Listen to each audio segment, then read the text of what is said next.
Today I want to tell you a bit about our school. There was only one school in the village which served not just the people who lived there, but quite a wide area around it where people lived up on the flanks of the mountains and had to come down a long way to school.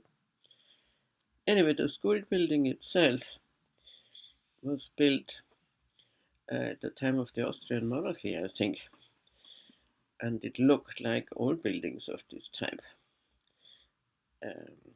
In a neoclassical facade, very symmetrical, with a doorway in the middle, which you reached over a flight of steps, and then it had two. Um, the first level was, as it were, on a mezzanine, slightly elevated by these steps, and then there was another story, and then there was the roof where there were some attic windows, but I've never been up there. I don't know what they did there. And the school was painted this typical Austrian yellow, the imperial yellow, which all public buildings at the time of the monarchy and later were painted. So you could see from afar that this was a building that had to do with the state and that it was a formal building.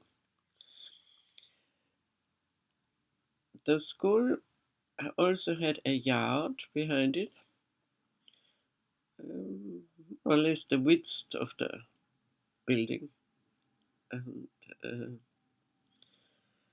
and the length of it. So not very big, and it was surrounded by some wire fence. And the ground was sort of sandy and pebbly, not concreted over or asphalted over. It was quite dusty, and when it rained, there were puddles, which was great. Anyway, the school served children from the age of between 6 and 7 to between 14 and 15. That was the end of compulsory schooling. So there were 8 classes. And when you finished the last class at 14, that was, you could leave school, you could um, learn a trade, or you didn't have to go to school. We didn't have to pursue education. And most children, especially the ones of farmers, they did that. Of course, at that time it had already changed a bit, and you could also get people who would do uh, in a bit further training, and some of them went to university. But that was quite rare, and it was mainly the children of middle class people. Anyway, so we would rush in.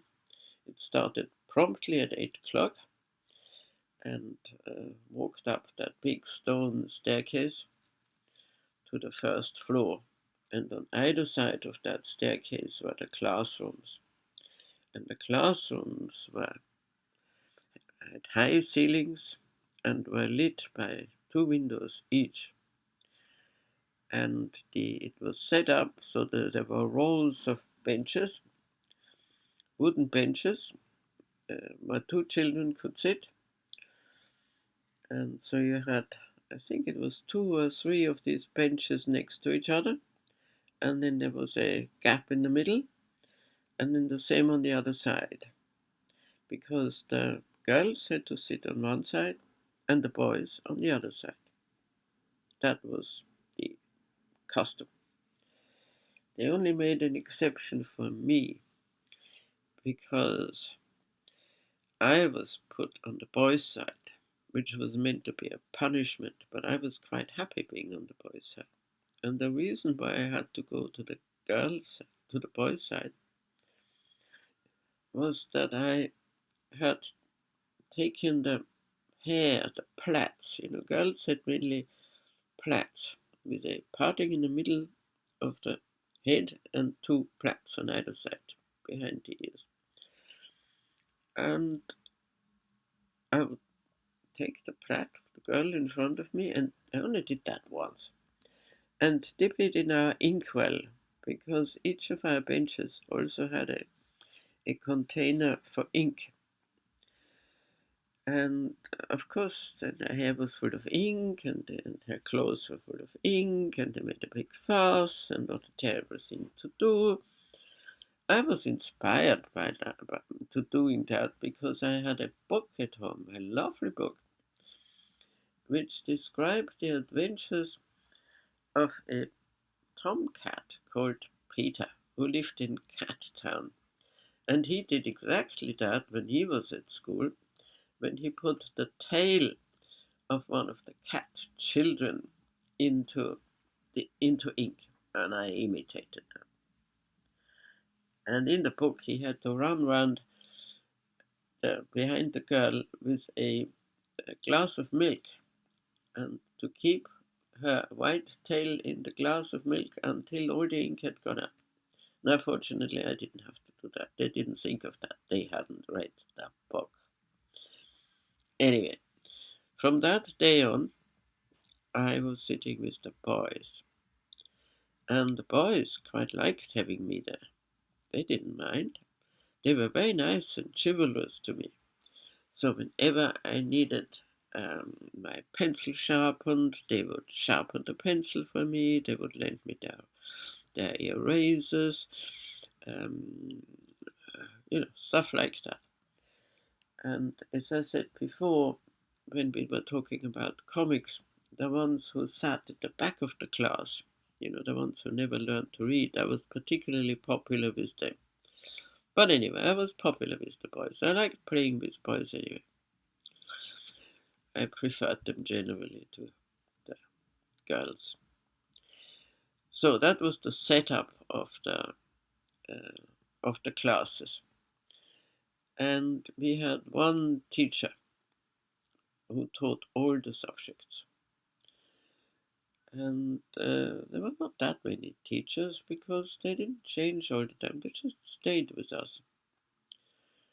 And the teacher would come in, everyone had to get up and say, Guten Morgen, Frau Lehrerin, which means good morning, teacher.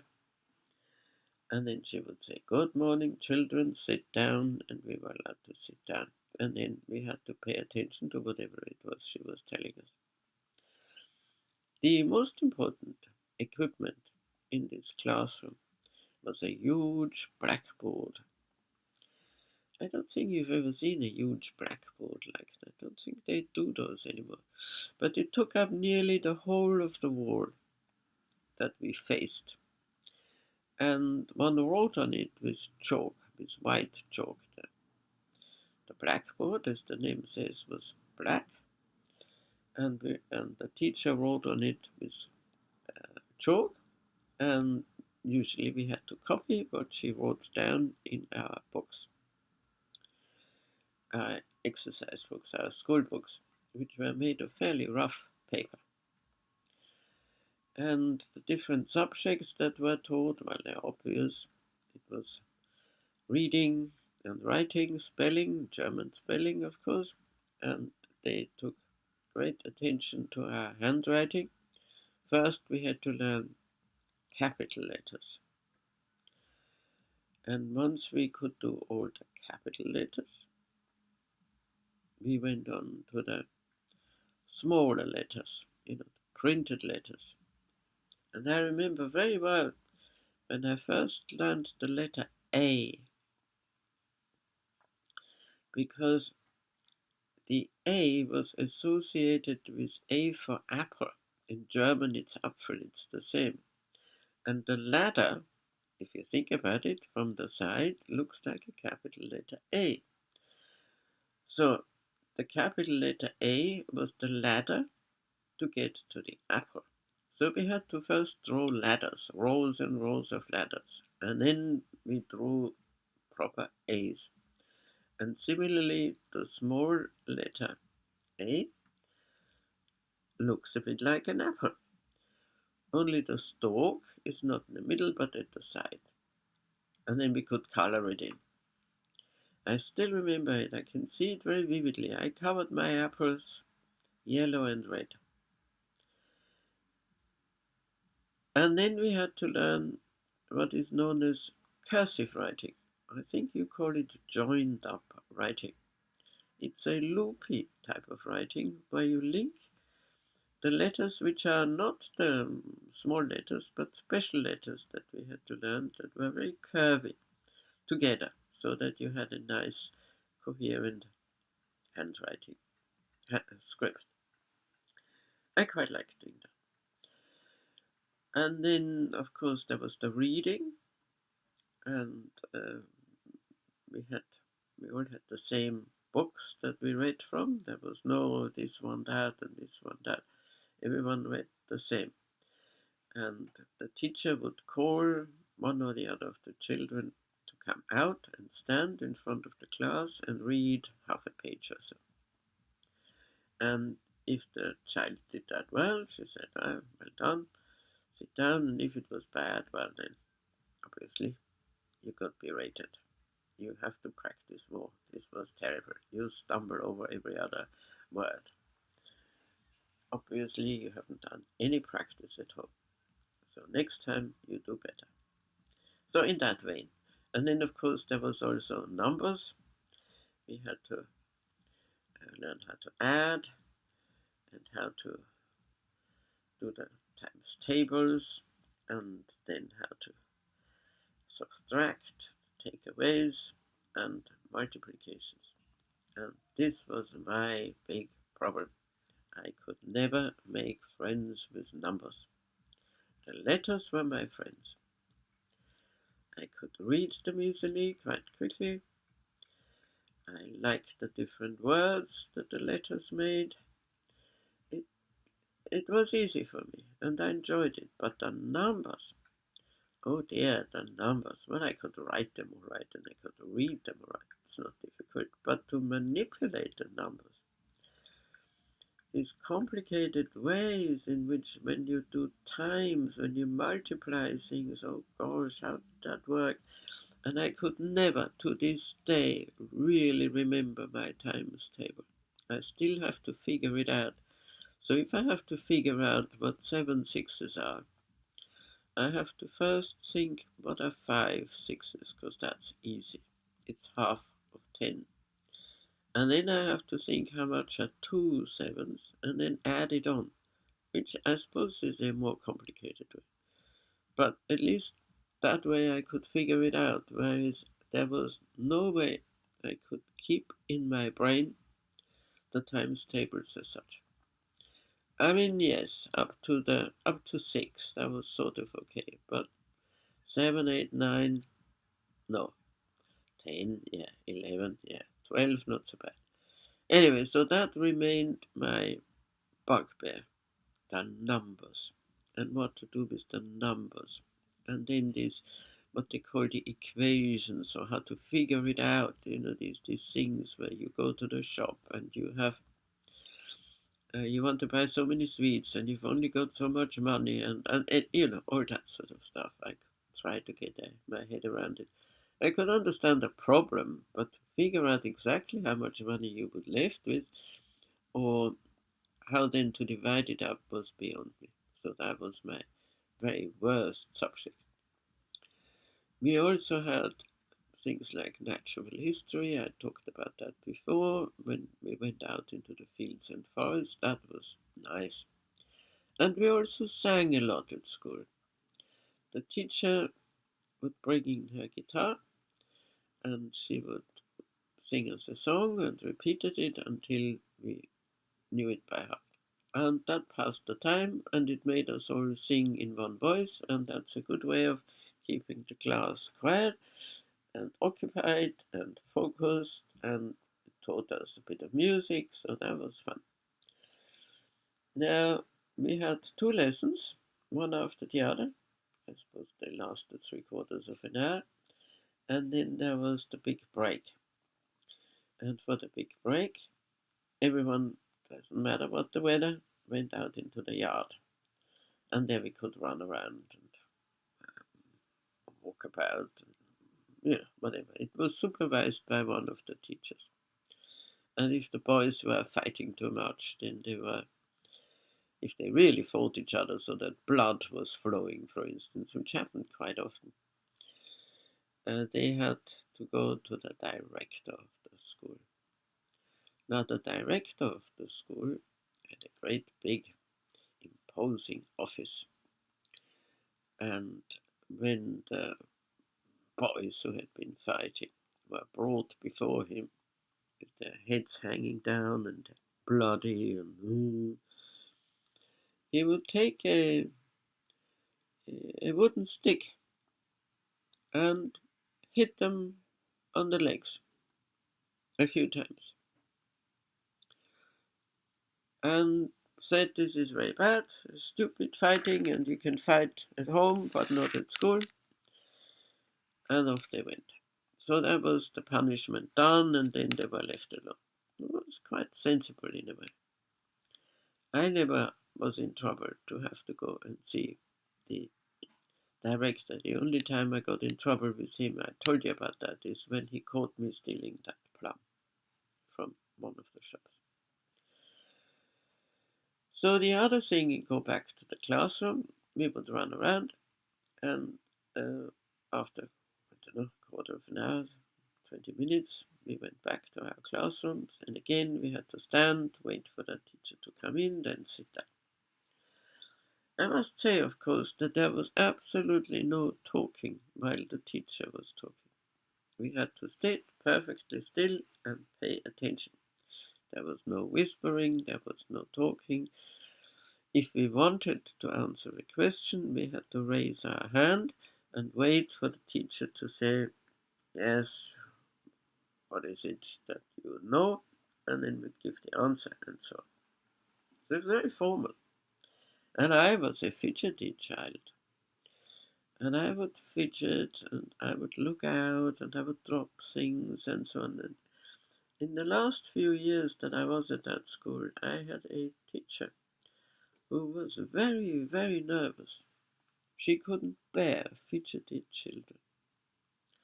Another reason why I was so fidgety, especially in the winter, was that our mother had knitted us woolen underpants because it was cold.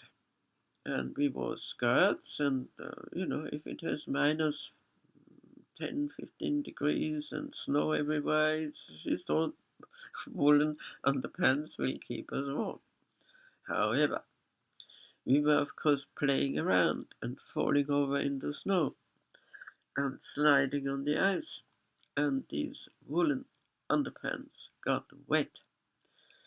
And I don't think you've ever been sitting with wet, woolly underpants on a rough wooden bench, but dear me, it itches, because the wool itches when it's wet, and then the wood underneath is a bit rough, and that itches. So I started wriggling my bottom about, which of course made the itching even worse. And the teacher hated it. "Will you stop fidgeting, Wendy?" And sometimes she got so irritated that she made me come out, and there were two sort of punishments, below having to go to the director and get a bit of that cane on the leg. And the punishment was to, in the summer, to stand in the corner with your face to the corner until for 10 minutes or half an hour. She would tell you how long she wanted you out of her sight in the corner. You also had to sometimes stand in the corner for being stupid, giving a wrong answer, or making a cheeky answer. Into the corner you went. And in the winter, there was another type of punishment, and that was to kneel on a bit of um, firewood, the firewood was cut, so it had quite a, because that heated our tiled stoves. We had tiled stoves that were heated with wood. There was no central heating. And the school caretaker would come and uh, fill the stove up with wood. It was warm enough. But these sharp logs, not round ones, sharp ones with a corner, that was another punishment, to kneel on it. Now, I didn't kneel very long, but if you kneel with for even 10 minutes, that the edge of that log cuts into your knees. Not very nice. So anyway, that was the fidgety. That was fidgety me irritating the nervous teacher. But otherwise, I didn't have a problem with the teacher. The other thing that was in the classroom, which always fascinated us, or me, was a very beautifully made map. A map of Styria, which was our county, as it were, where our village was. And of course, we had to, in geography, we had to draw this map many, many times. We had to draw its rivers and identify it. And there was towns, beginning with our immediate neighborhood, and then eventually the other areas that were further away from us that we'd never seen. The northern parts with the high mountains, and the southern parts, which were where there weren't any high mountains, and where, you know, where there were vineyards and fruit trees and so on. Anyway, this map, I can still see it now, and the different colors with the contours for the higher mountains and the symbols for the rivers and the railway lines and the bigger towns and the smaller towns and the little hamlets and so on. It was all written on there. And there was also a sort of softboard where our drawings could be pinned onto. So if we did, of course, we had drawing lessons too. And we would draw something I always liked. And if the teacher particularly liked your drawing, then it was a great honor to have your drawing put on that board. And of course, that got changed, it wasn't the same all the time. So in the end, most people, at least at one point, got one of their work displayed.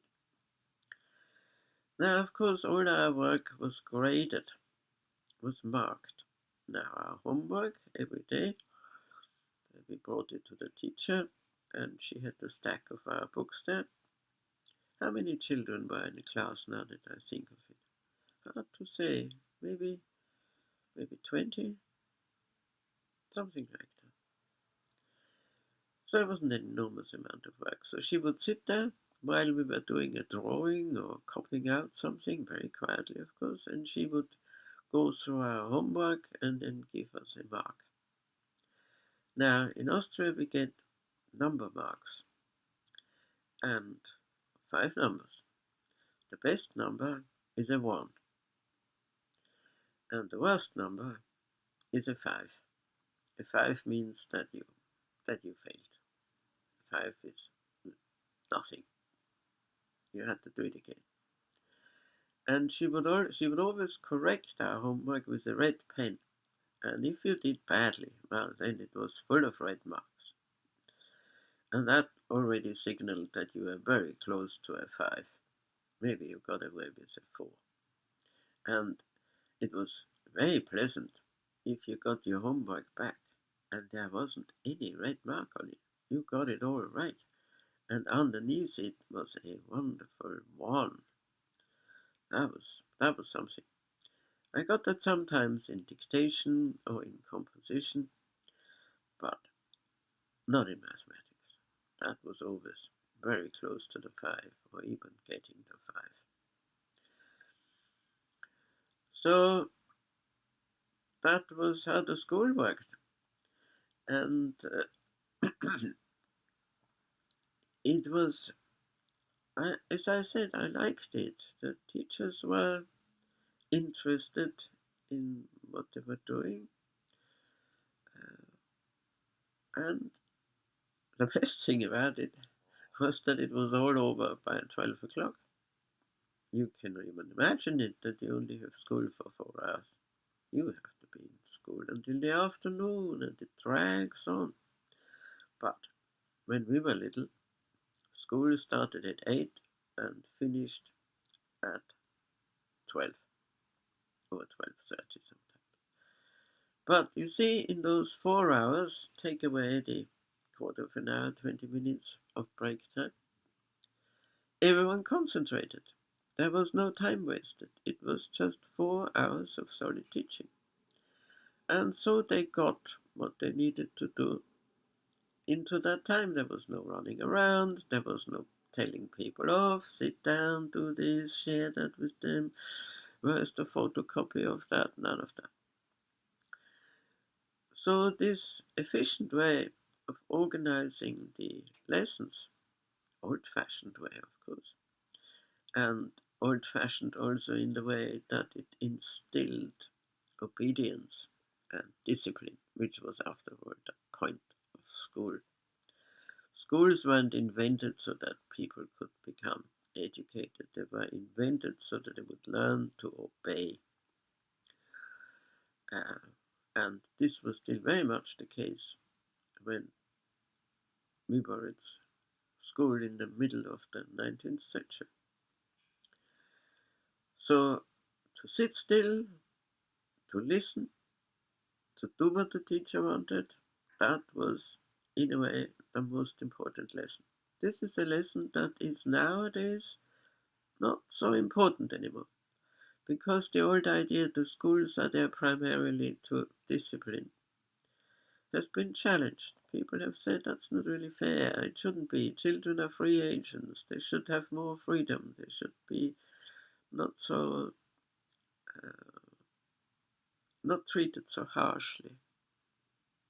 So it's changed. But at the time, it was like that. But the good thing about it was that you were free of the school by 12 o'clock. So there was no school lunches. Some people took a bit of a piece of bread to eat in break time, but it wasn't really necessary. You could stay for 4 hours without eating. And then we went home. As I said before, it wasn't very far from us, from the school. That was slightly at the outskirts of the village towards the south. And we went home, and the Austrians eat their main meal at lunchtime anyway. And my mother or our maid, whoever, had cooked lunch, which always consisted, as I said before, of a meat broth with things that went with it, some sort of dumpling or cut up pancakes, some nice, nourishing, savory, clear soup. And my father always insisted on having a bit of meat, so we had a little bit of meat too. And he needed to have potatoes every day, so we had potatoes too. Usually potatoes that were first boiled and then sliced and then put in hot fat so that they were nice and crunchy and brown. He liked it that way. If they were too pale and not crunchy, he complained. And then there would be a bit of vegetable, whatever vegetable was available, more so in the summer. In the winter it was a bit difficult. We had to eat sauerkraut, which is fermented cabbage, for weeks and weeks and weeks. It was very boring, and my mother didn't cook it very nicely, so I hated it. But we had to eat it, of course. And my father had been brought up by army officer who was very, very strict, and they always had to eat up everything. So he was like that too. We had to eat up everything whether we liked it or not. So there wasn't really a pudding. That was enough. With salad, we always had, if we could get a salad in the summer. Again, in the winter, it was impossible to get salad, fresh salad. But if we could, my father adored green salad, and we all adored green salad. And that's it. And then lunch was over, and my mother liked to lie down a bit. My father went back to his surgery, and then we were supposed to do our homework, which didn't take longer than half an hour. And then, as I said before, we were out. Yes, so the school did not really impinge much, interfere much with the most important job of a child, which is to play and to have